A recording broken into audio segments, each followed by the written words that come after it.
Olá, ouvintes e leitores, sejam bem-vindos à nossa leitura bíblica comentada.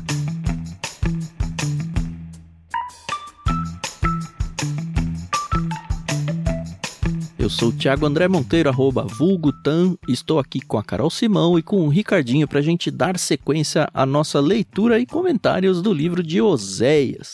Hoje é a vez do capítulo 4. Bom dia, Carol, bom dia, Ricardinho, como estão vocês? Oi pessoal, tudo bem? Aqui é a Carol Simão e vou muito bem, obrigada, descansada. No nosso último áudio você me desejou boas férias, eu já as tirei, já estou com saudades e planejando as próximas. Eu ainda tô com as minhas bem pertinho. Rápida. Aê. E agora o Ricardinho tá mais apurado, né? Porque agora ele é formado, é isso, Ricardinho? O que aconteceu aí na sua vida? Exato. Agora eu tenho os dois canudos, mas o canudo por si só... Vamos ver se a gente consegue aplicar isso daí, né? Na teoria, a prática é outra, né? Exatamente. Você fez graduação e pós ao mesmo tempo, é isso, né? Foi. No finalzinho da graduação eu fiz a pós. Durou 1 ano e meio, né? Parabéns, viu? E fiz porque era tudo em casa, então deu pra fazer. Uhum. Agora vem os filhos, é isso? É o próximo passo, será? Não sei, se casado você já tá, né? Sim, liberado tá. É isso aí. Fazem muito essa pergunta pra você, Ricardinho? Sempre. Ai. Tem gente que chega profetizando, né? É. Também. Sim. Chega falar, o próximo é o Ricardinho e a Clara. Vamos ver. Isso aí. Bom, eu não vou fazer a pergunta, mas é bom ter filho, a Carol sabe também. É bom. Vocês que tem que decidir isso daí. É. Vai chegar. A gente tá vendo Oséias aqui, que os filhos, olha como foram uma bênção, né? Até nos nomes, né? Que a gente tem visto recentemente. Maravilhosos. Bom, a gente hoje vai pro capítulo 4. Como eu já disse, a gente tem um capítulo não tão grande, mas vamos fazer a divisão dele em 3. A própria decisão da divisão foi um negócio meio estranho, ou meio difícil, de ser feito, porque dependendo da tradução que a gente ia, cada Bíblia tinha sua própria divisão. Normalmente essas divisões elas são bem marcadas, mas no capítulo 4 não é muito. Então a gente vai numa sugestão que a própria NVT de estudo que a gente tem em mãos sugere. A primeira parte a gente vai ler até o verso 7, depois a gente vai fazer do 8 até a metade do 11. Ela faz sim uma quebra no meio de um versículo, mas funciona bem. E aí a gente vai pegar a segunda metade do 11 até o final. Eu vou fazer a primeira leitura, a Carol vai fazer a segunda e o Ricardinho vai encerrar o capítulo. Lembrando que a gente sempre agradece a nossa querida Mundo Cristão por ter emprestado a NVT para a gente usar no projeto e também a instrumentista Maria Lídia por emprestar a trilha sonora que vocês ouvem ao fundo aí conforme a gente vai falando. Muito obrigado aos dois pelo carinho de emprestar o trabalho de vocês aí.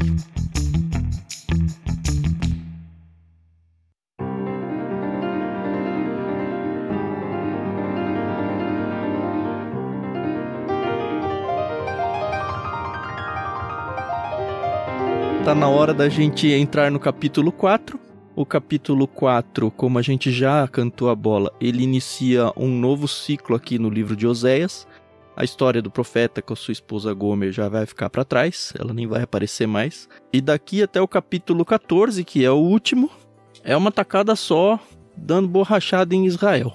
É isso, né? Basicamente. Sou eu, né, que eu falei que vou começar? Sim. Isso aí. Então vamos lá, capítulo 4 de Oséias até o verso 7.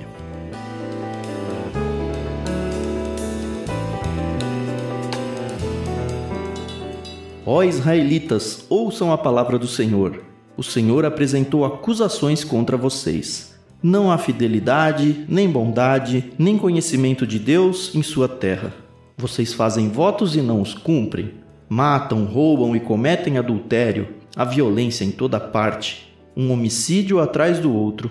Por isso sua terra está de luto e todos desfalecem.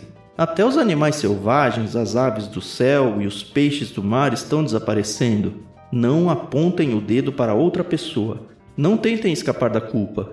Minha queixa é contra vocês, sacerdotes. Vocês tropeçarão em plena luz do dia e seus profetas cairão com vocês durante a noite, e eu destruirei Israel, sua mãe. Meu povo está sendo destruído porque não me conhece. Porque vocês, sacerdotes, não querem me conhecer, eu não os reconhecerei como meus sacerdotes, porque se esqueceram da lei de seu Deus, eu me esquecerei de seus filhos. Quanto maior o número de sacerdotes, mais eles pecam contra mim. Trocaram a glória de Deus pela vergonha de ídolos.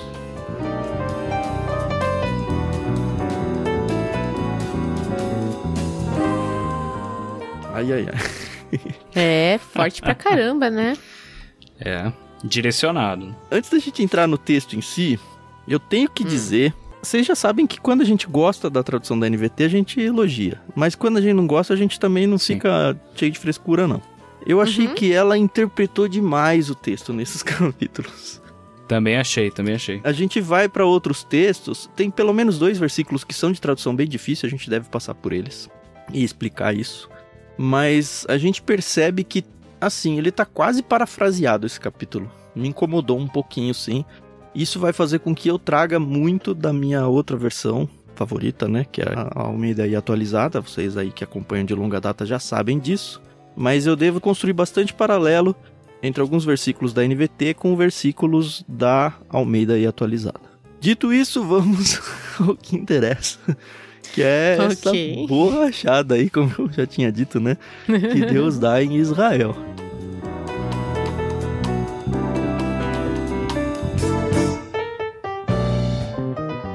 Eu acho engraçado que esse capítulo todo ele vai falar, assim, sobre Deus, falando quanto ele tá... Não é nem infeliz, né? Tá bravo com o descaso dos sacerdotes, né?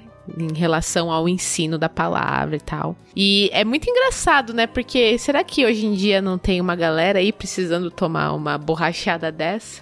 Nossa. Mas, tirando aí as indiretas, né, do jogo, eu queria, assim, entender os sacerdotes, beleza.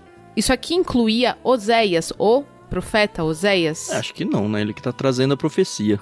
Ele é o perseguido aqui por todos. Assim, eu acho que um primeiro destaque que é bem claro, assim, é bem o comecinho do verso 1, né? Ó israelitas, ouçam a palavra do Senhor. É muito comum isso, inclusive na literatura profética, essa chamada, assim, ó, vejam e tal, sabe?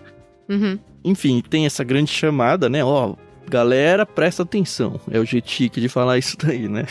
Né? E aí, ele tem no verso 1 e o verso 2, acho que 2 chamadas bem distintas, né?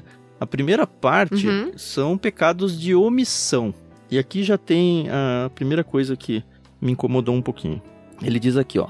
O Senhor apresentou acusações contra vocês. Aí ele vai explanar, né? Não há fidelidade, nem bondade, nem conhecimento de Deus. Aqui eu fui até pro hebraico, tá? Tem uns dicionários aqui. Mas eu não gostei das opções, porque as palavras aqui são verdade e amor, que é Hemet e Hesed. É isso, né, Ricardinho, que agora é formado, né? Então, fidelidade, que a NVT escolheu aqui, é verdade, normalmente. Certo. E bondade é mais pro amor. Não é o amor romântico, nem nada do tipo. Mas, enfim, só pra começar a dar uma graça aqui. Mas notem que são pecados de omissão. Olha, tá faltando fidelidade ou verdade, escolha o que você achar mais interessante. Bondade ou amor. E acho que a chave que vai fazer a ponte pro resto, tá faltando conhecimento de Deus. Lembra que ele tá falando aqui com os sacerdotes. O sacerdote era o representante de Deus para toda a nação. É muito diferente eu falar para um aluno que tá faltando conhecimento e eu falar para um professor que tá faltando conhecimento, sabe? Ah, é? É meio que por aí a gravidade da coisa. E a partir do segundo verso, aqui também de novo, vou ler na NVT. Vocês fazem votos e não os cumprem, matam, roubam e cometem adultério. A violência em toda parte, um homicídio atrás do outro. Na outra, que é mais literal, diz: o que só prevalece é perjurar, mentir, matar, furtar e adulterar. E há arrombamentos e homicídios sobre homicídios. O texto fica mais duro? Fica. Mas eu acho que é tão importante essa lista de palavras, essa lista de pecados, porque é exatamente a segunda parte do Decálogo. Os 10 mandamentos em Êxodo 20, versos 3 em diante. Aliás, eu vou até abrir aqui. Eu vou ignorar a NVT, tá bom? Eu vou abrir aqui, ó. Êxodo 20, tá? A primeira parte do decálogo, ele vai falar, ó, não terás outros deuses diante de mim, que inclusive é a parte forte do capítulo. A gente vai ver isso ainda adiante. Então é como se ele estivesse invertendo as acusações aqui em relação ao decálogo. A gente tem aqui, olha, de novo, perjurar, mentir, matar, furtar e adulterar, certo? Certo. Perjurar, como que você traduz um perjurar? É você jurar em falso. E no decálogo tem lá, não tomarás o nome do Senhor teu Deus em vão, porque o Senhor não terá por inocente. É mais ou menos por aí no sentido de jurar em nome de Deus, tá bom? É o que tem que fazer um pouquinho de força para chegar. E aí, passa um pouco, fala o sábado, que não tem nada a ver aqui, fala de honrar pai e mãe, e aí vem a sequência, no 13, lá em Êxodo 20. Não matarás, não adulterarás, não furtarás, não dirás falso testemunho contra o teu próximo, não cobiçarás a casa do teu próximo, não cobiçarás a mulher do teu próximo, nem o seu servo, nem a sua serva, nem o seu boi, nem o seu jumento, nem coisa alguma que pertença ao seu próximo. Que eu trago claramente aqui pra mim, pelo menos, com a ideia de arrombamentos, é a pessoa indo atrás dos bens das pessoas, e homicídios sobre homicídios. Então, assim, pra mim, quando o profeta traz essa lista, ele tá falando, olha, nem os 10 mandamentos vocês estão obedecendo. E aí esse paralelo já traz à mente dos leitores originais um negócio que deve ser mais agressivo do que soa agressivo pra gente hoje. E já soou muito agressivo quando eu tava lendo antes de saber tudo isso, sabe? Na NVI, eu fui buscar, ele traz também mais ou menos como a Ara, né? A NVI é muito boa nessa parte, assim, ela é um pouco mais próxima mesmo. Que aí fala, só se vem maldição, mentira e assassinatos, roubo e mais roubo, adultério e mais adultério. Ultrapassam todos os limites. Eu gosto também da NVI, eu acho... Sim. Eu acho que, assim, cada versão tem a sua peculiaridade, sim, né? Sua beleza e seus defeitos, né? É isso. Exatamente. Sim, eu super entendi sempre. o que o Tan falou e concordo com ele. E é interessante a gente ver o seguinte, né? Que eles estão falando, o profeta tá falando, né? Já entendi essa parte, que é o Oséias que tá dando o recado. E ele tá falando, vocês estão fazendo tudo isso e ó como que a terra tá seca, né? Então, não tá dando frutos, né? E eu acho muito bela essa questão, né? De que quando você tá ali louvando a Deus e tá fazendo a sua parte, como a terra é frutífera, né? E dá recompensa e contrapartida, quando você realmente ignora Deus e seus mandamentos, a terra, inclusive, sofre bastante, né? Eu acho um paralelo muito interessante, né? Isso daí, essas questões até da terra sofrer, né, a terra não dar o seu fruto, como inclusive uma recompensa da obediência deles, estava tudo explícito lá na lei, né? Eles tinham claramente que se eles fossem obedientes, eles seriam abençoados pelo Senhor. Só que se eles não fossem, eles não seriam.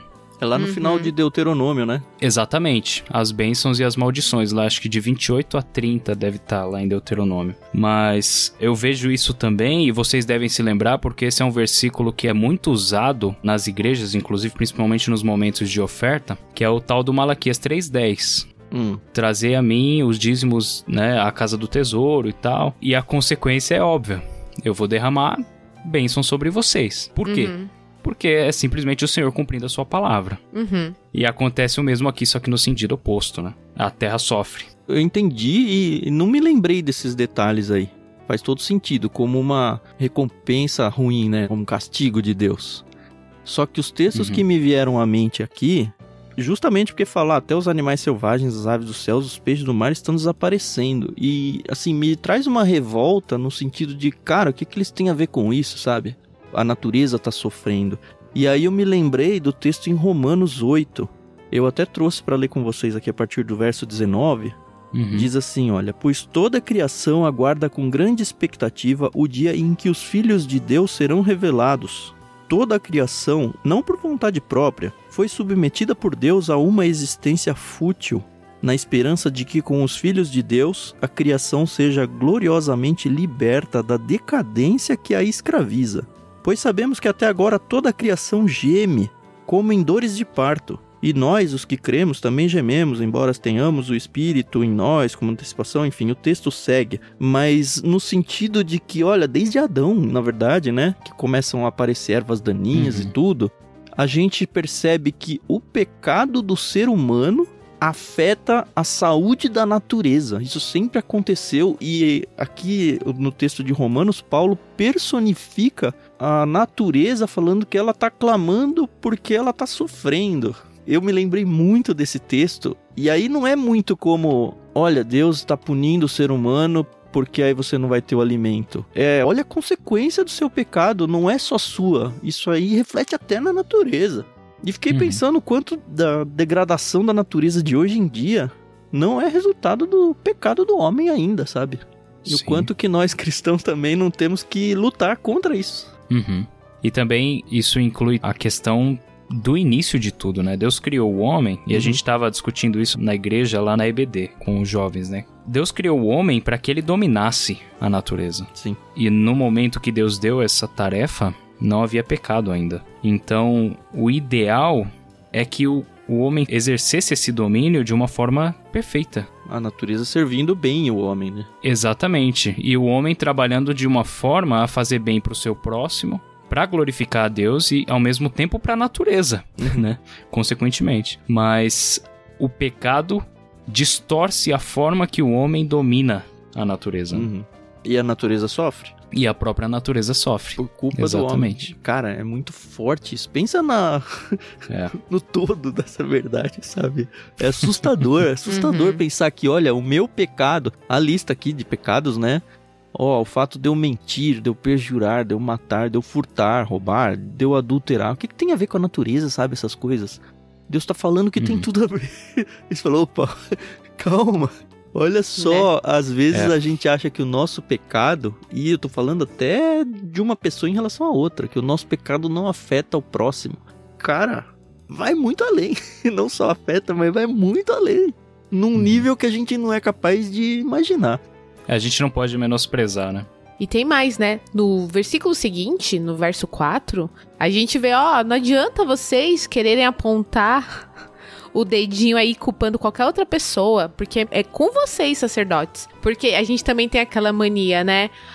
Mas ninguém quer ouvir, pra que eu vou falar, né? Poxa, eu tô aqui, entendeu? A igreja tá aqui, as pessoas que não querem vir, entendeu? Então rola muito esse terceirizar a culpa, né? E achei muito interessante, né? Porque já falou, o negócio é com você, Mas entendeu? onde que começou esse negócio de terceirizar a culpa, Carol? Né? Pois é, num belo jardim. De novo me levou pra Adão e Eva, cara. Primeiro pecado. Não, foi a mulher que você me deu. Não, foi a cobra que me enganou. Ninguém pega a culpa. É mais fácil, né? E aqui tá trazendo de novo, a culpa é de vocês, líderes. Não adianta tentar se esquivar, não. Sacerdotes e profetas, né? E aí os falsos profetas, né? Eu não coloco de jeito nenhum o Oséias nessa conta aqui, né?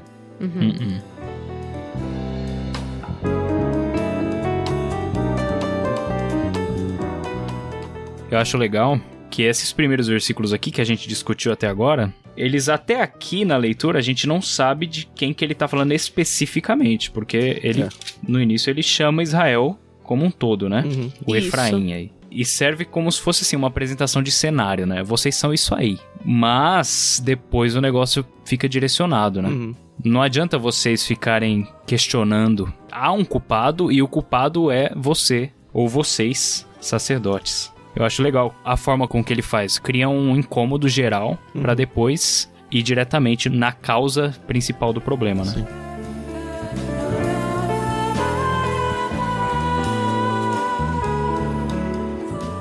Nesse verso 4 ainda que a Carol falou, já é um primeiro versículo de pelo menos 2 que eu peguei aqui que tem tradução complicada. No sentido de que é difícil mesmo decidir qual é a tradução correta.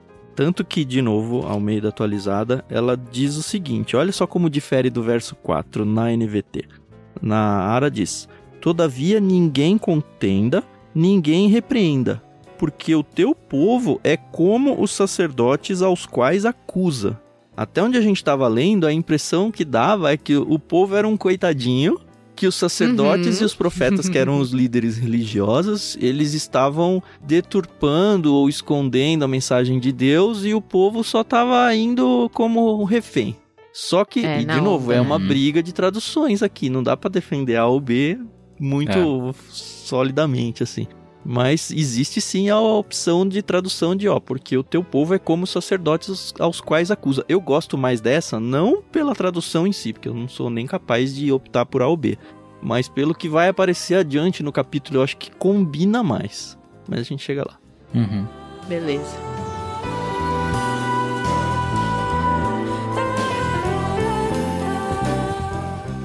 E aí no 5 já tem a bordoada, né? Como um resultado. Vocês tropeçarão em plena luz do dia. Os seus profetas cairão com vocês durante a noite e eu destruirei Israel, sua mãe. Também me lembrou a cena do Davi com a Batseba, que, por exemplo, adulterou escondido. E aí quando Deus vem chamar a atenção dele, ele fala, olha, seu filho não vai sobreviver. E da mesma forma com que você fez escondido o seu adultério, o seu filho vai adulterar lá com as suas concubinas publicamente. Parece que Deus gosta desse negócio de fazer a pessoa ser humilhada publicamente, sabe? E é isso que Deus está prometendo para os líderes aqui, olha. Vocês estão aí fingindo de tonto, todo mundo vai ver, as luzes do dia a coisa vai pegar para vocês. Assim, a gente tá falando com uma distância do Antigo Testamento, né? Mas eu acho que o Deus é o mesmo hoje, tá? Então cuidado tanto. A gente já teve essa discussão no passado, eu não lembro em que livro, mas eu lembro que foi com o pastor Tiago Moreira, a questão, né, dos nossos pecados serem revelados, se vai ou não acontecer, enfim. Uhum. E é esse tipo de texto, entendeu, que me bate ser uma preocupação, entendeu? Porque, né? Mas, assim, brincadeiras à parte, que forte, né, o profeta falar, povo, vocês vão morrer, né? O negócio vai dar ruim aqui pra vocês. E, profeta, vocês também vão, entendeu? Aliás, todo Israel vai. E aí a gente para pra pensar, caramba, mas Israel não era o povo escolhido de Deus, né? A menina dos olhos dele. E a gente que acompanhou o livro de Gênesis viu aí, né? Todo o surgimento da nação. E você vê que é a justiça de Deus, né? Porque ele ama. E como um bom pai, ele pune quando tem o erro, né? Pune bem punido, né? Então, né? Bem punido. Não, esses 6 e 7, cara, meu povo está sendo destruído porque não me conhece. Porque vocês sacerdotes não querem me conhecer, eu não os reconhecerei. Você não quer? Também não quero, sabe? Parece até a criança fazendo birra aqui às vezes, sabe? Mas, é meio lavo as minhas mãos. Você decidiu se afastar de mim? Tudo bem, vai então. E, de novo, começa a juntar a Bíblia na cabeça, né? Quantas vezes eu quis trazer vocês com a galinha recolhe os pintinhos, mas vocês não quiseram. Assim, o que só mostra pra mim é que Deus tem limites. Deus é super misericordioso, super perdoador, tudo. Mas tem limites. De novo, eu vou ler no Almeida atualizado o verso 6. Porque tu, sacerdote... Eu gosto dessa linguagem mais rebuscada porque tem mais ar de bronca, né? Porque tu, sacerdote, rejeitaste o conhecimento. Também eu te rejeitarei, para que não sejas sacerdote diante de mim. Visto que te esqueceste da lei do teu Deus, também eu me esquecerei de teus filhos. E cara, se você não tem... Pensa no contexto religioso do Antigo Testamento. Se você não tem mais a figura do sacerdote, porque Deus falou, olha, sacerdote, você não vai ter mais vínculo nem relacionamento comigo, não tem mais ninguém. Hoje a gente tem o sacerdócio de Cristo a nosso dispor, que nos permite falar diretamente a Deus. Eles não tinham. Então ele tá basicamente cortando o relacionamento com todo mundo, porque a pessoa que ia diante de Deus para falar diante do povo perdeu totalmente o crédito e não tem mais autorização para chegar diante de Deus. Olha, eu vou me esquecer dos teus filhos, eu vou me esquecer de você. Putz! É forte, né? E ele intensifica no 7º, né? Quanto maior o número de sacerdotes, mais eles pecam contra mim. E de novo aqui a diferença de tradução, né? Ele fala, trocaram a glória de Deus pela vergonha de ídolos. Dá a impressão de que, olha, isso aqui é uma ação deliberada dos sacerdotes, certo? Os sacerdotes fizeram isso. Olha só como, de novo, é uma tradução difícil aqui, mas é uma possibilidade. Quanto mais estes se multiplicaram, os sacerdotes, né? Tanto mais contra mim pecaram. Eu mudarei a sua honra em vergonha. Então é Deus agindo deliberadamente que, olha, do mesmo jeito que ele faz sei lá em Romanos, eu vou trazer esse texto em Romanos daqui a pouco, ainda não tá na hora. Mas do mesmo jeito que chega uma hora em que Deus perde a sua paciência e fala, não, agora eu vou agir contra, parece que Deus chegou num momento aqui onde ele falou, tá, agora é comigo, eu que vou fazer o que vocês não querem que seja feito, porque vocês precisam desse castigo. Eu acho que esse versículo, esses dois, né, o versículo 6 e o versículo 7, eles dão início a uma ênfase que vai até o final e que talvez, e eu enxergo dessa forma, seja a maior crítica aos sacerdotes. Porque se nós formos pensar no papel do sacerdote, tem alguns, né? Fazer os sacrifícios e tal, mas eles deveriam também instruir o povo em relação a como eles fariam os sacrifícios. O Levítico, né? O livro de Levítico, eles deveriam guardar tudo aquilo para poder instruir. E a impressão que nos dá é que eles estavam completamente voltados para os sacrifícios pagãos, idólatras, e que eles não estavam instruindo o povo com as instruções da lei. Sim, que é como começa o capítulo, né? Que ele fala, não tem conhecimento de Deus na terra. Quem tá ensinando o povo? Ninguém. Exatamente. Ninguém tá ensinando. Então quem tá falhando na sua principal tarefa é o sacerdote. Eu acho muito louco porque não é a última vez que vai acontecer. A gente sabe que depois de um tempinho aqui que o Oséias falou, eles foram exilados, né? Por causa da invasão que teve lá no norte. Mas isso volta a acontecer em Malaquias também. Isso. A mesma crítica. Então é um negócio assim, como é importante aquele que detém o conhecimento compartilhar o conhecimento da forma que o Senhor o mandou fazer. Sim. É importante isso daqui, eu acho isso daqui chocante. Por exemplo, pra nós aqui, a gente tá passando algum tipo de conhecimento, né? Sim, uma forma mais descontraída de conhecimento. Mas como somos responsáveis? Ou como deveríamos ser responsáveis de fato pelo que a gente tá falando aqui? E os pastores, no contexto das igrejas locais, os professores de EBD, os professores de seminário. Porque a forma com que nós instruímos o nosso povo é a forma com que eles vão provavelmente agir. Qual o tamanho do peso dessa responsabilidade, né? Exatamente. E é por isso que a bronca é tão forte. Em Malaquias, o sacerdócio deixaria de ser da linhagem de Arão. Tipo assim, da linhagem de Levi, né? Arão é da tribo de Levi, né? Eu acho que a menção lá é especificamente a Levi. Então, assim, o sacerdócio sairia da linhagem. Tipo assim, acabou, basta pra vocês. Aqui em Oséias isso não tinha acontecido ainda. Mas pra nós percebermos, né? O tamanho da responsabilidade e o peso que isso daqui tem pra eles lá, naquela hoje, época, né? E até hoje. E acho que você falou bem, a gente tá aqui no LBC... A gente não tá liderando uma igreja, a gente não tá ensinando numa escola bíblica, mas a gente só mudou o formato. A gente tá ensinando Bíblia. Exatamente. Assim, eu não obrigo ninguém a ouvir o episódio, mas a partir do momento em que as pessoas ligam os seus fones de ouvido aí pra ouvir o que a gente tem a dizer, eu acho que o peso e a responsabilidade que cai sobre os nossos ombros é absurdamente grande e pesado. Me lembrei, lendo esse texto, de Tiago 3, por exemplo. Tiago 3 abre assim, olha. Meus irmãos, não sejam, olha só, meus irmãos, não sejam muitos de vocês mestres, pois nós, os que ensinamos, seremos julgados com mais rigor. Cara, é um texto que eu gosto do meu xará da Bíblia aqui, Tiago, porque ele é igual ele. Bate sem dó, assim, né?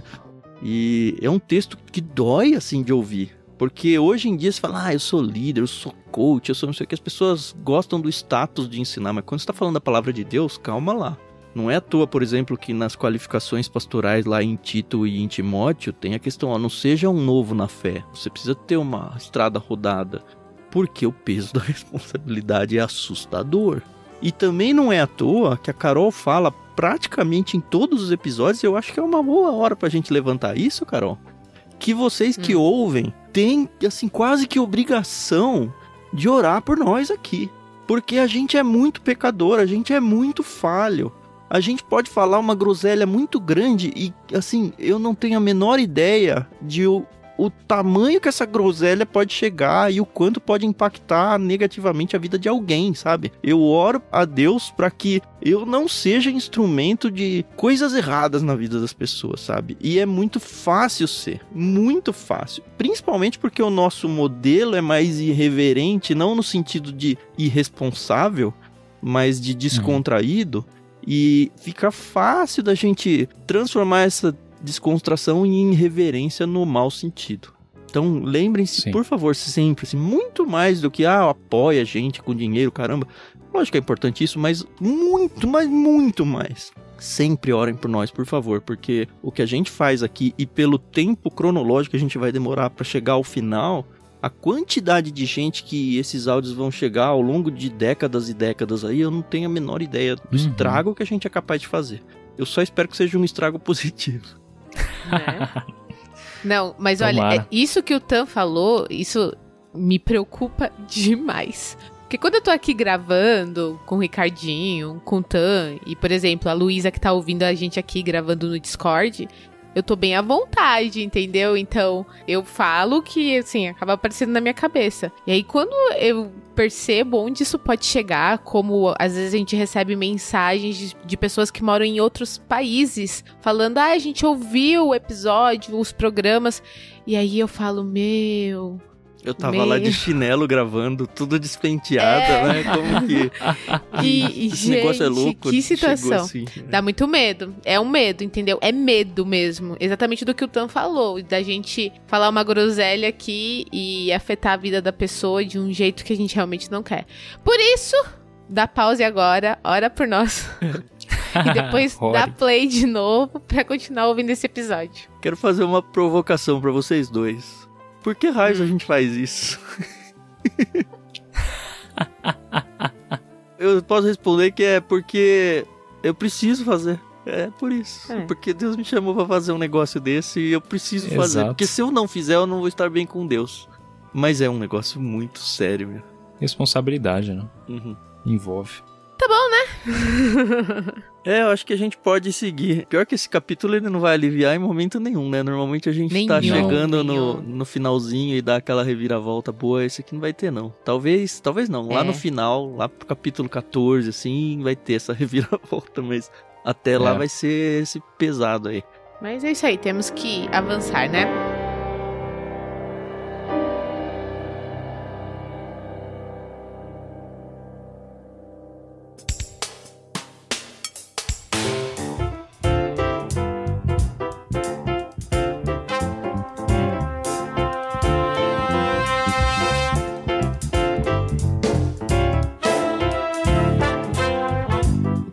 Agora eu vou fazer a leitura dos versos 8 até 11a. Pode ser assim? Pode, opa. Vamos lá. Então, vamos lá.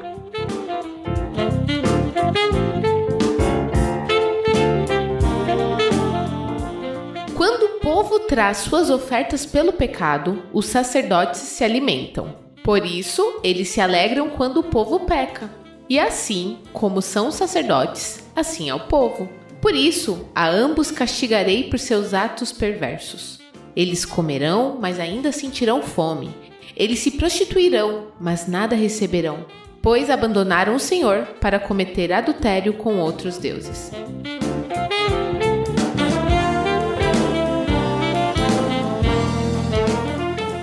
Cara, que pesado, olha. Eita atrás de vixe. Eita atrás de vixe. Essa é uma boa, hein? Eu nunca tinha ouvido. Eita atrás de vixe, também não tinha ouvido, não. Mas olha, caramba. Primeiro que aqui é uma acusação super séria. E, claro, quem está fazendo essa acusação é Deus. Então a gente sabe que é real. Que o povo trazia as ofertas pelo pecado e os sacerdotes se alimentavam. Mas você sabe que isso aí é certo, né, Carol? Sim, então, isso que eu ia falar, porque pra quem não sabe, o sacrifício os sacerdotes faziam o sacrifício dos animais, o povo durante ali o sacrifício, tem um certo momento em que eles confessavam o pecado, e aí o sacerdote, ele queimava incenso, né, não quero usar essa palavra, né, fazia um churrasco ali, mas queimava o animal, né, o sacrifício, tanto que tem muitas passagens que falam, né, do cheiro suave, né, dos sacrifícios. Não, Deus com certeza gosta de cheiro de gordura, isso não tem dúvidas. Isso. Cheirinho de churrasco. E eu sei que os sacerdotes, eles comiam ali um pedaço da carne, isso é válido, né? Eu acho que eu vou ler esse trecho, Carol, porque é importante. A gente tá em Levítico 7 agora, tá? Levítico é o livro de leis mosaicas, tá? Eu vou ler a partir do verso 28 do capítulo 7. O Senhor disse a Moisés: dê as seguintes instruções ao povo de Israel. Quando apresentarem uma oferta de paz ao Senhor, levem uma parte dela como oferta para o Senhor. Apresentem-na com suas próprias mãos como oferta especial para o Senhor. Levem a gordura do animal junto com o peito e movam o peito para o alto como oferta especial para o Senhor. Em seguida, o sacerdote queimará a gordura no altar, mas o peito será de Arão e seus descendentes. Entreguem como oferta ao sacerdote a coxa direita da oferta de paz. A coxa direita será sempre a porção entregue ao sacerdote que apresentar o sangue e a gordura da oferta de paz, pois reservei para os sacerdotes o peito da oferta especial e a coxa direita da oferta sagrada. Arão e seus descendentes têm o direito permanente de participar das ofertas de paz que os israelitas apresentarem. Essa é sua porção por direito das ofertas especiais apresentadas ao Senhor, reservada para Arão e seus descendentes desde o dia em que eles foram separados para servir ao Senhor como sacerdotes. E aí segue. Então, assim, o fato deles comerem não está errado. Era isso mesmo. Sim, sim. Eles estavam gostando, né? Então, qual que é o problema? Eu acho que é muito parecido com o pecado dos filhos de Eli. Você lembra deles, não? O Eli é o sacerdote que ensinou Samuel. Era o Ofni e o Finéias, né? Isso, o Ofni e o Finéias, exatamente. E lá em 1 Samuel capítulo 2, olha só que história tensa. E eles eram sacerdotes também, então eles tinham direito a essa carne. Os filhos de Eli eram homens perversos, que não tinham nenhuma consideração pelo Senhor, nem por seus deveres de sacerdotes. Cada vez que alguém oferecia um sacrifício, vinha um servo do sacerdote com um garfo grande de 3 dentes. Enquanto a carne do animal sacrificado ainda estava cozinhando, o servo colocava o garfo na panela, no tacho ou no caldeirão e exigia que tudo que viesse com o garfo fosse entregue aos filhos de Eli. Assim eles tratavam todos os israelitas que iam adorar em Siló. Às vezes, o servo chegava antes mesmo que a gordura do animal fosse queimada no altar, exigindo: não dê a carne cozida, mas sim a carne crua para que o sacerdote a asse. Se o homem que oferecia o sacrifício dizia: leve quanto quiser, mas antes é preciso queimar a gordura, o servo retrucava: não, entregue a carne agora, ou eu a tomarei à força. O pecado desses homens era muito sério aos olhos de Deus, pois eles tratavam com desprezo as ofertas para o Senhor. Eu acho que tem muita coisa parecida aqui de novo. Não é o caso de, você não podia comer porque foi sacrificado ou foi oferecido a Deus. Não. É mais que, olha, eu gosto que as pessoas pequem porque eu como mais. Quanto mais elas pecarem, mais eu vou comer, sabe? Meu Deus, é um absurdo, mas... É uma inversão de valores real, né? e uma falta de respeito com a oferta a Deus, sabe? A gente não tem esse contexto mais hoje, porque não tem isso na nossa cultura, e enfim, já acabou com a vinda de Cristo e tudo mais. Mas eu acho que a gente consegue entender o peso disso.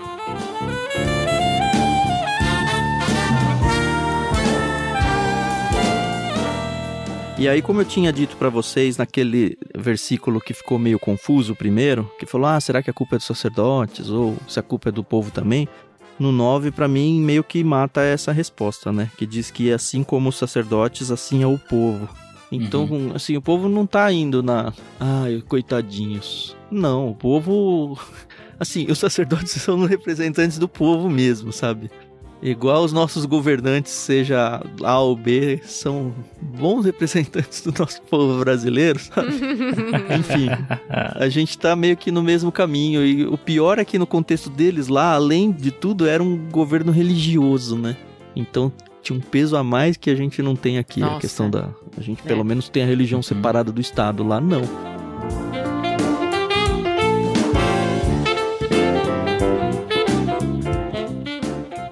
E aqui ele termina, né, esse pedaço nos versos 10 e o início do 11. Achei muito interessante, né, que eles comerão, mas ainda sentirão fome. Ou não se fartarão, né, em algumas outras versões. E aqui na NVT ele traz, né, eles se prostituirão, mas nada receberão. Quando eu li, eu pensei, tá se prostituindo, não vão receber dinheiro, né? Mas quando eu vi em outra versão, eles não vão ter sua prole, não vão se multiplicar, né? Porque é em sinal da prostituição com outros deuses, né? Comerão, mas não se fartarão, entregar-se-ão à sensualidade, mas não se multiplicarão, porque ao Senhor deixaram de adorar. Aqui é onde o texto faz a ponte entre os pecados da segunda parte dos 10 mandamentos para a primeira, onde, olha, vocês romperam também com a primeira parte nos 10 mandamentos, no sentido de que vocês estão adorando a outros deuses e não a mim.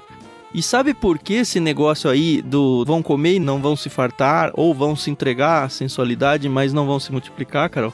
Porque os deuses que eles estavam adorando, eles eram deuses da fertilidade e deuses da prosperidade na colheita e tudo mais, nos animais. Então é meio que ele falando, ó, vocês não vão lá nos outros deuses que cuidam dessa parte aí, dessa provisão pra vocês? Vai lá, você vai ver o quanto que eles vão prover. Vai ver. Eu não vou prover mais. É aquele pai que fala, vou sair de casa. Vai sair de casa? Pô, então vai pagar suas contas. Vai lá. Pode ir. Que é bom. Vai ter uma menção ainda mais explícita, né? A esses deuses. Ter. Mais pra frente. A gente vai chegar lá. Pois é. Agora, né? Eu acho que esse pedaço já foi, né?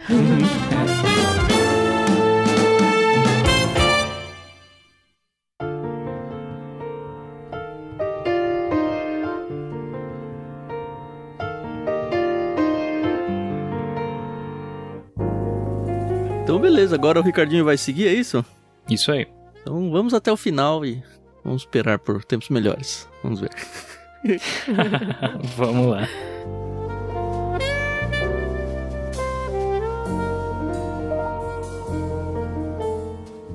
O vinho tirou o entendimento do meu povo. Pedem conselho a pedaços de madeira. Pensam que uma vara lhes dirá o futuro. Seu desejo de ir atrás de ídolos os tornou insensatos. Prostituíram-se cometendo adultério com outros deuses e abandonando seu Deus.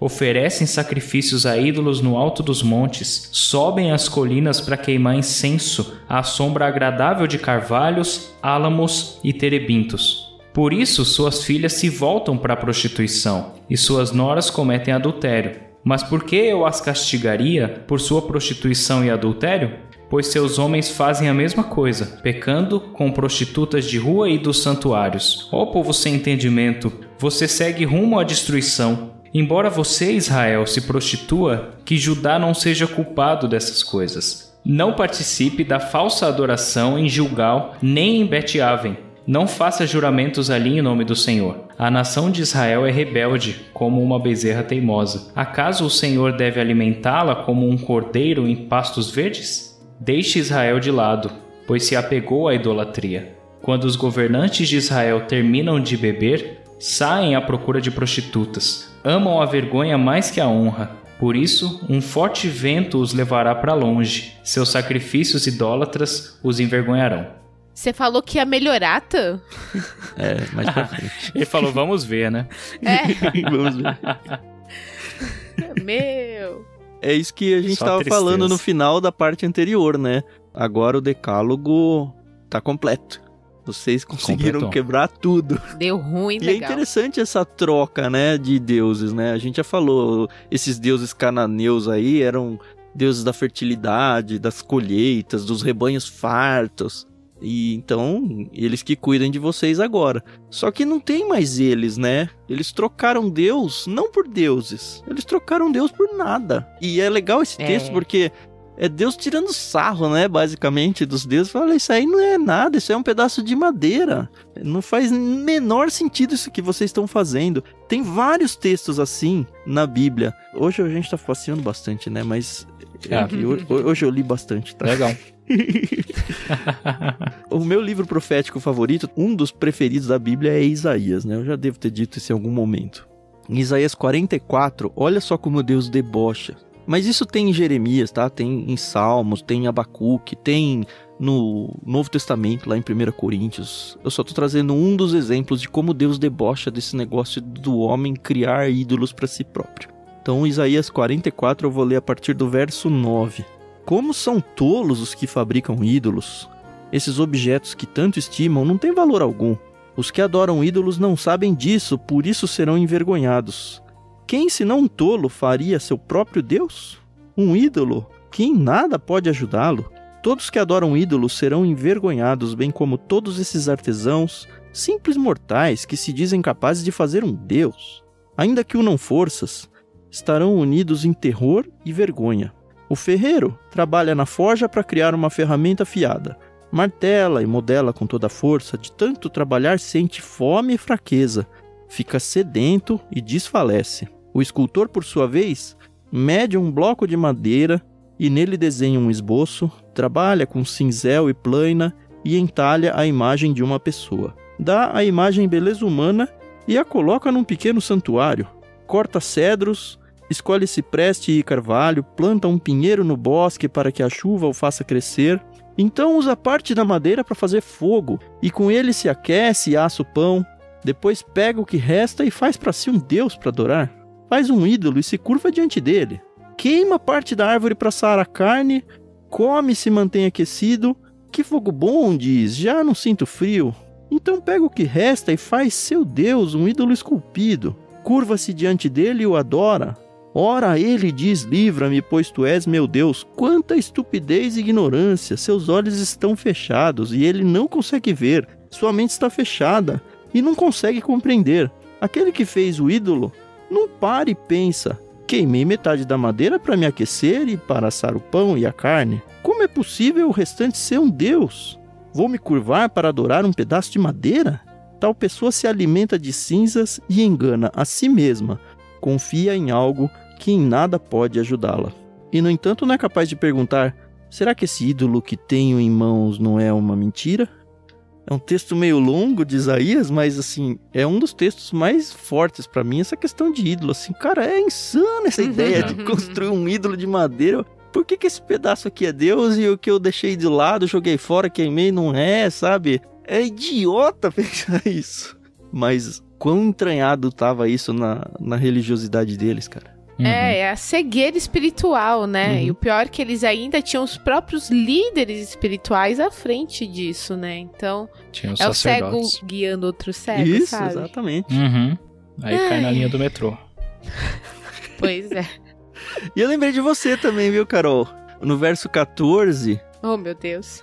A pessoa lê Oséias e lembra de mim. Não, você vai saber, você vai concordar comigo.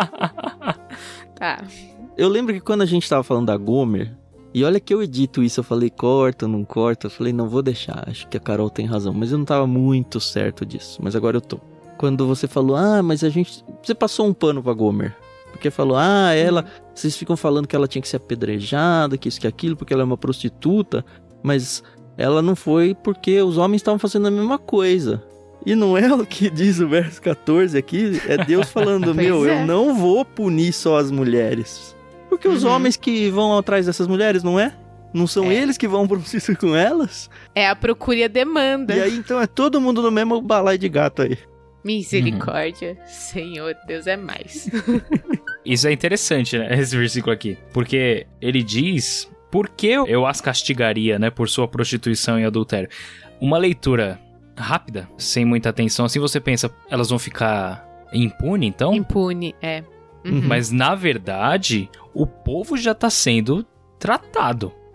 Todo mundo. O Israel, todo mundo, ela tá incluída, ela não vai ficar impune. A questão não é essa. A questão é que o negócio é generalizado. Sim, o buraco é mais embaixo, né? Exatamente, ele tá tratando de outros 500 que é muito mais generalizado do que algo específico.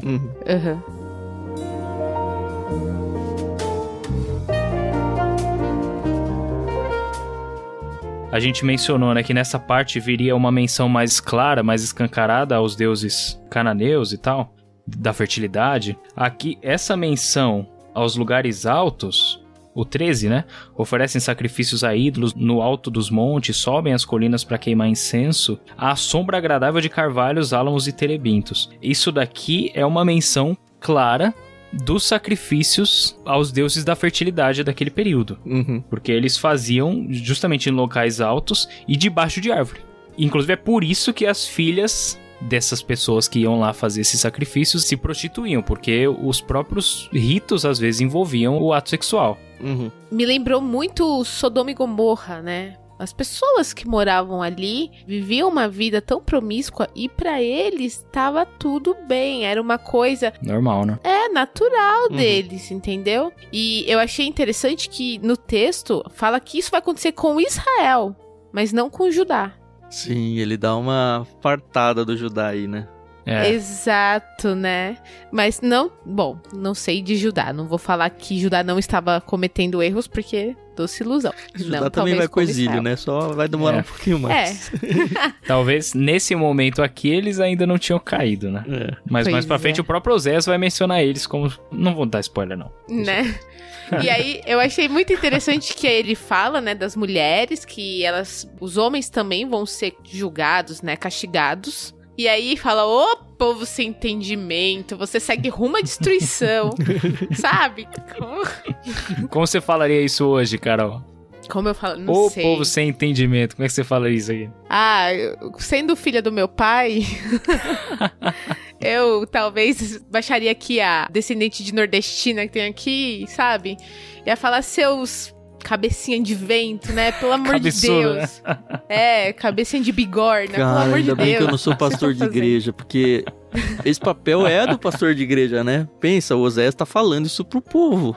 Não deve ser fácil entregar uma mensagem dessa pros líderes religiosos, sabe? Mas o que na vida de Oséias era fácil? Pois é. Ainda bem que os galardões... vão ser eternos e nos céus, né?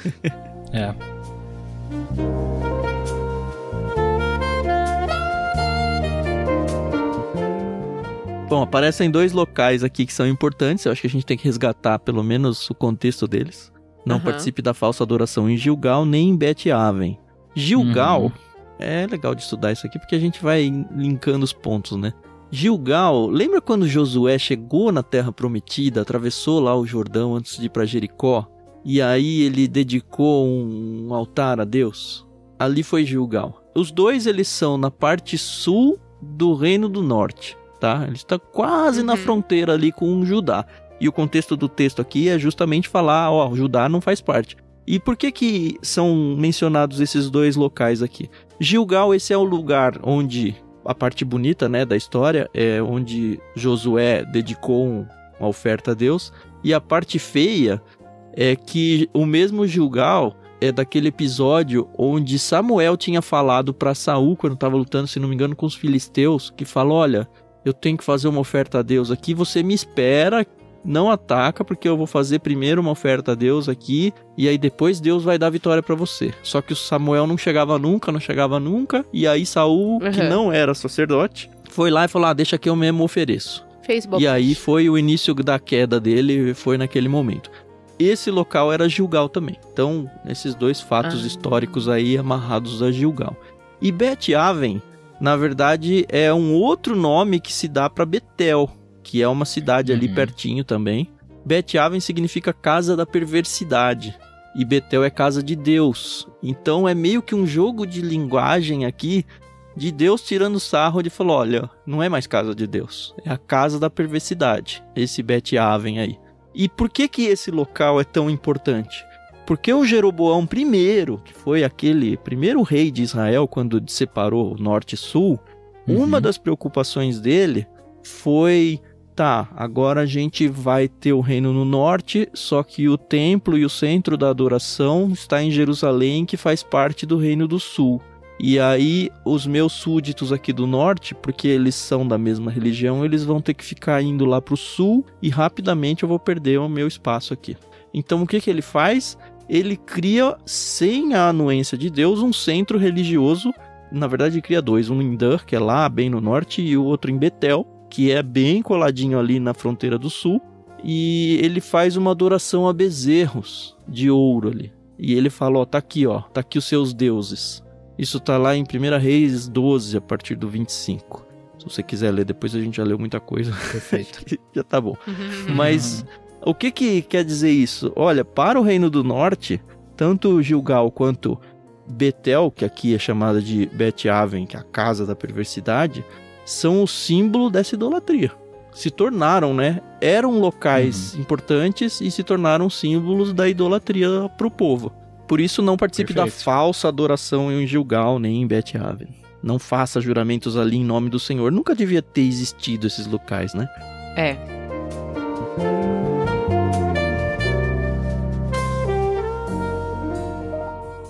Aí ele traz aqui uma alegoria muito interessante, né? Ele compara, ou ele fala que Israel é como uma bezerra teimosa. Eu acho isso demais, entendeu?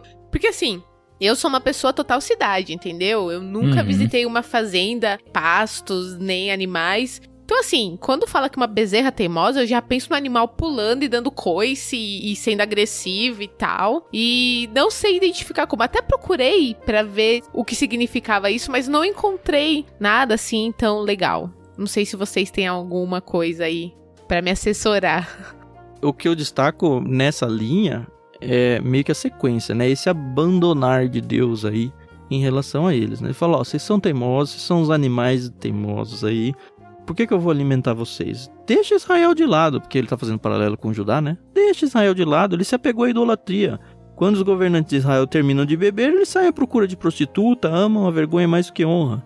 E, tipo, você quer se afundar? Se afunda, se afunda. E, de novo, eu mencionei no começo do episódio, né, Romanos, é o último texto que eu vou ler, tá, pra vocês. Mas é só leitura, tá? Eu não estou dizendo nada dos dias de hoje, tá? Isso aí fica por sua conta. Vou ler Romanos 1:18 em diante. Assim Deus mostra do céu sua ira contra todos que são pecadores e perversos, que por sua maldade impedem que a verdade seja conhecida. Olha que parecido. Por sua maldade impedem que a verdade seja conhecida. Sabem a verdade a respeito de Deus, pois ele a tornou evidente. Por meio de tudo que ele fez desde a criação do mundo, podem perceber claramente seus atributos invisíveis, seu poder eterno e sua natureza divina. Portanto, não tem desculpa alguma. Sim, eles conheciam algo sobre Deus, mas não adoraram, nem lhe agradeceram. E, em vez disso, começaram a inventar ideias tolas, e com isso, sua mente ficou obscurecida e confusa. Dizendo-se sábios, tornaram-se tolos. Trocaram a grandeza do Deus imortal por imagens de seres humanos mortais, bem como aves, animais e répteis. Não parece que a gente está lendo Oséias isso, cara? Por isso Deus os entregou, olha só, por isso Deus os entregou aos desejos pecaminosos de seu coração. Como resultado, praticaram entre si coisas desprezíveis e degradantes com o próprio corpo. Trocaram a verdade sobre Deus pela mentira. Desse modo adoraram e serviram coisas que Deus criou em lugar do Criador, que é digno de louvor eterno. Amém. Por isso, Deus os entregou a desejos vergonhosos. Até as mulheres trocaram sua forma natural de ter relações sexuais por práticas não naturais. E os homens, em vez de ter relações sexuais normais com mulheres, arderam de desejo uns pelos outros. Homens que praticam atos indecentes com outros homens, e em decorrência desse pecado, sofreram em si mesmo o castigo que mereciam. Uma vez que consideraram que conhecer a Deus era algo inútil, o próprio Deus os entregou a um inútil modo de pensar, deixando que fizessem coisas que jamais deveriam ser feitas. A vida deles se encheu de toda espécie de perversidade, pecado, ganância, ódio, inveja, homicídio, discórdia, engano, malícia e fofocas. Espalham calúnias, odeiam a Deus, são insolentes, orgulhosos e arrogantes. Inventam novas maneiras de pecar e desobedecem a seus pais. Não têm entendimento, quebram suas promessas, não mostram afeição nem misericórdia. Sabem que, de acordo com a justiça de Deus, quem pratica essas coisas merece morrer, mas ainda assim continuam a praticá-las. E o que é pior, incentivam outros a também fazê-lo. Isso está no Novo Testamento. Nossa. Eu acho que isso vale muito para os nossos dias hoje em dia. Né? E parece que eu tô lendo Oséias, caramba. É verdade. Nossa. Como o ser humano é... Nossa, é perdido, mano. Ainda bem que Deus é misericordioso. O que eu tô querendo dizer é, a ação de Deus lá no Novo Testamento, que Paulo tá explicando, é a mesma aqui. Eu falo, ó, você quer se afundar? Tá errado, tá errado, tá errado. Se arrependa, volta, olha, não. Mas acaba uma hora esse discurso. Você fala, tá bom, vai, se afunda. Agora, não, aliás, não se afunda. eu vou fazer você se afundar. Porque é isso, né? O próprio Deus se torna um agente aí. Ele não é mais um agente passivo, é um agente ativo. De falar, ó, eu vou afundar você. E é o que tá fazendo com o povo aqui de Israel. Porque chegou num nível que Deus falou, agora é só esse caminho que tem, pra baixo.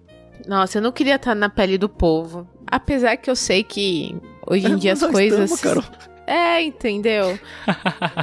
Cara, eu espero que eu não esteja assim tão, né? Sim, mas Daquelas, pensando, né, como nação, como... a gente tá perdidaço. Não pessoa física, sabe? Como, Sim. Como nação mesmo. Eu acho que Brasil e tantos outros países aí estão seguindo. Por quê? Porque se afastou de Deus. Qual que é o nosso papel aqui? É o do Oséias.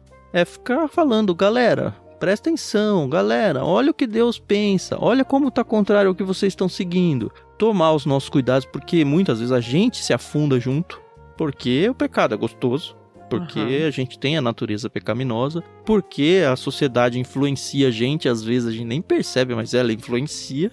Tá aí a importância da gente ficar sempre com a Bíblia na nossa frente, para que ela fique falando através de Oséias e tantos outros autores bíblicos, batendo na nossa cara e falando, acorda, Tan, acorda, Carol, acorda, Ricardinho. Sim, e a gente, como pessoas que lemos e estudamos isso, estamos só repassando a mensagem para vocês, falando, galera, vamos acordar.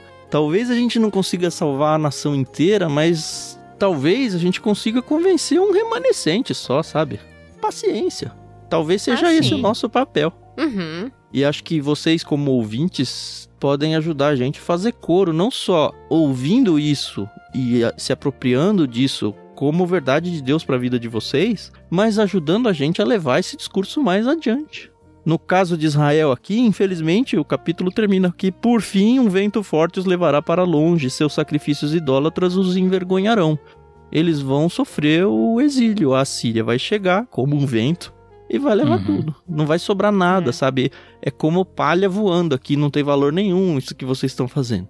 Deus só deixou vocês a sua própria sorte, o castigo vai vir muito rápido e o exílio tá chegando.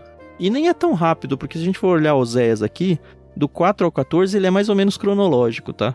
E a gente sabe que ele começa lá em Jeroboão II e vai passar quase 10 reis aí, uns 7, 8 reis, não lembro.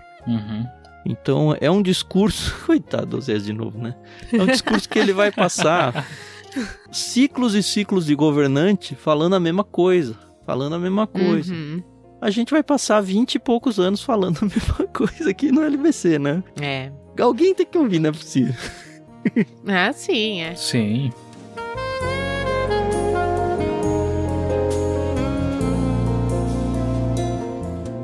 E assim, a grande mensagem aqui desse texto, assim, no meu ponto de vista, tá?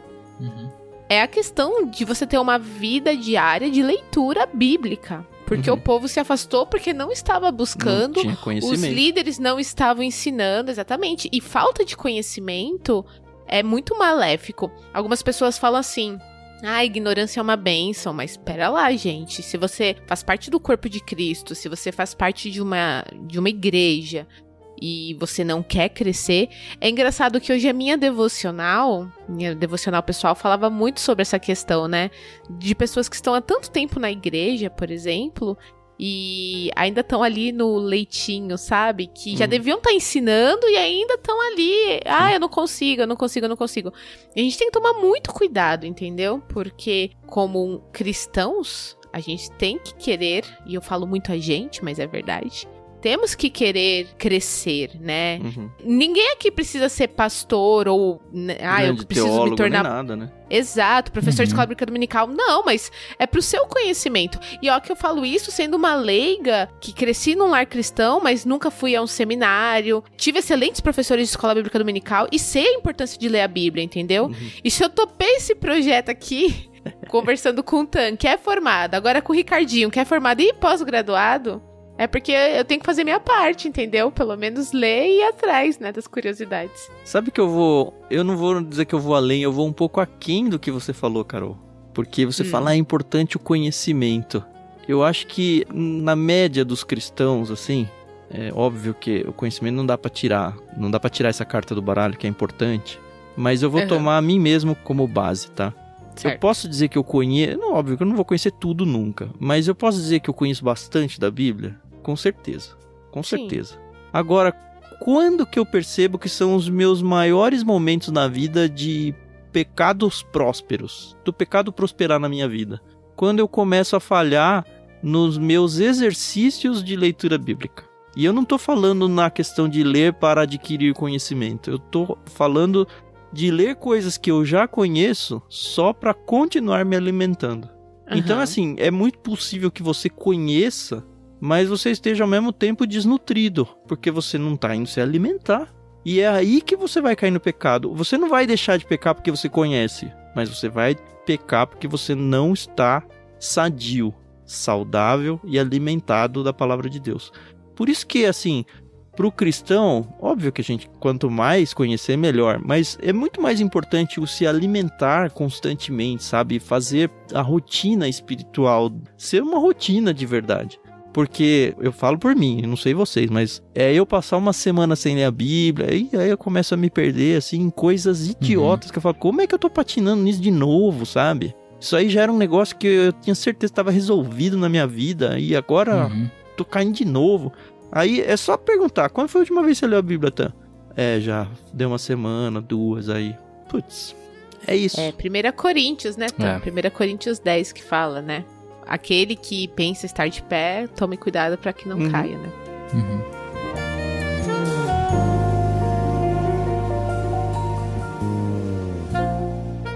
Tem um fator pra gente, acho que a gente tá caminhando pra nossa conclusão aqui, e inclusive falando de igreja, claro que a busca pelo conhecimento, a leitura das escrituras tem a questão do benefício próprio, nós vamos crescer, nós estaremos mais firmados, mas também é por causa da igreja. Se a gente for ler, por exemplo, Colossenses 3,16, eu nunca li esse versículo na NVT. Vamos ver como é que tá. Tá escrito assim, que a mensagem a respeito de Cristo em toda a sua riqueza preencha a vida de vocês. Ponto. E a continuação é muito interessante, porque ela não fica dentro de nós sem produzir nada interno e inclusive externo. Ele continua assim, ensinem e aconselhem uns aos outros com toda a sabedoria. E aí depois a continuação é uma parte que o pessoal do louvor gosta bastante, né? O povo do louvor usa isso daí para os devocionais do grupo de louvor nos ensaios. Você não vai dizer a continuação? Eu fiquei curioso agora. Vou ler aqui então. Verdade, eu esqueci que vocês não estavam com o versículo aberto. Cantem a Deus salmos, hinos e cânticos espirituais com o coração agradecido. E tudo o que fizerem ou disserem, façam em nome do Senhor Jesus, dando graças a Deus o Pai por meio dele. Amém. Amém. Que bom que o Ricardinho conseguiu reverter esse climão aí de alegria que a gente tava, né? Mas é interessante, porque assim, quem é o responsável por aconselhar na igreja? Todo mundo.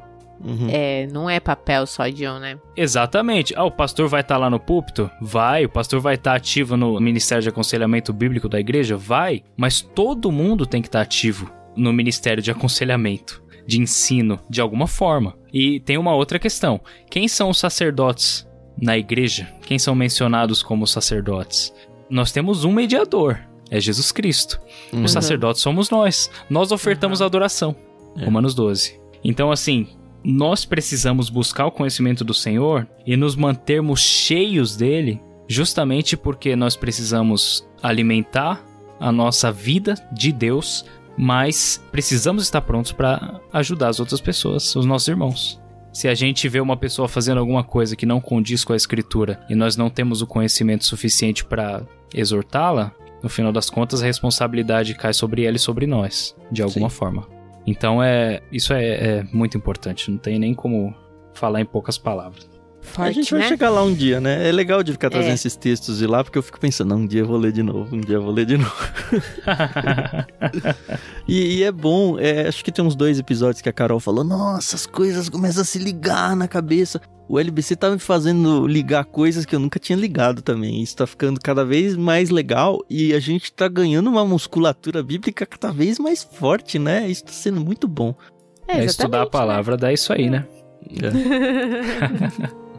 Igual a academia.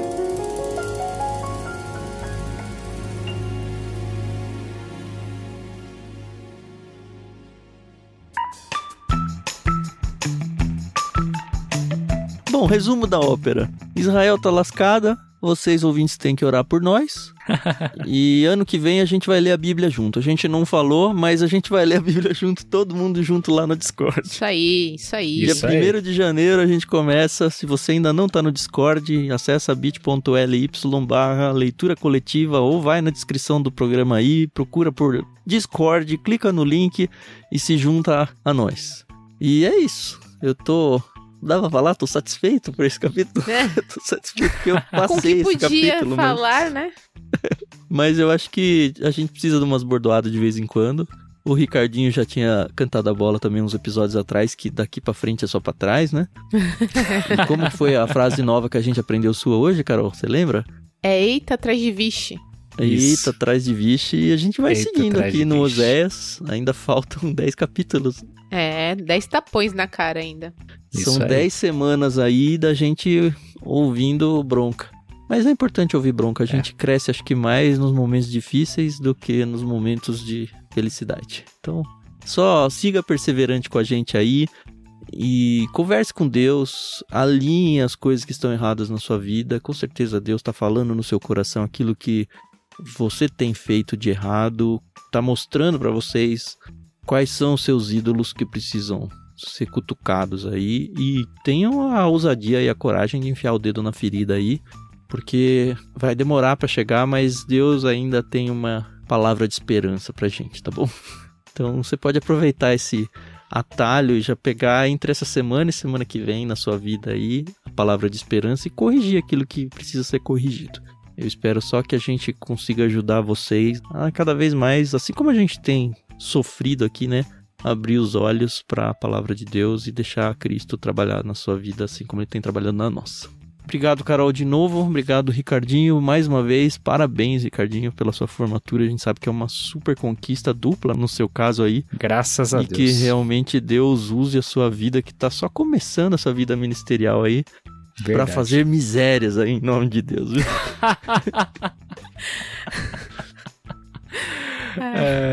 Ainda bem que as felicitações do Tan foram no final, porque aí dá pra entender. Não, mas fazer miséria é coisa boa, tá? Eu não sei qual é o contexto no resto do Brasil, mas da onde eu venho, fazer miséria é fazer muita coisa. Você fazer... É isso aí. É impactar então tá bom, né? Positivamente. Amém. Então tá, até semana que vem, senhores ouvintes. Tchau, Carol. Tchau, Ricardinho. Palavra de vocês pra se despedir. Obrigada, pessoal. É sempre um prazer aprender mais com vocês e a gente espera que a gente possa se encontrar aí no próximo episódio. Até mais. Falou, gente. Foi um prazer mais uma vez estar com vocês e eu espero que vocês estejam sendo encorajados pela palavra de Deus. É esse o meu desejo. Deus abençoe e até a próxima.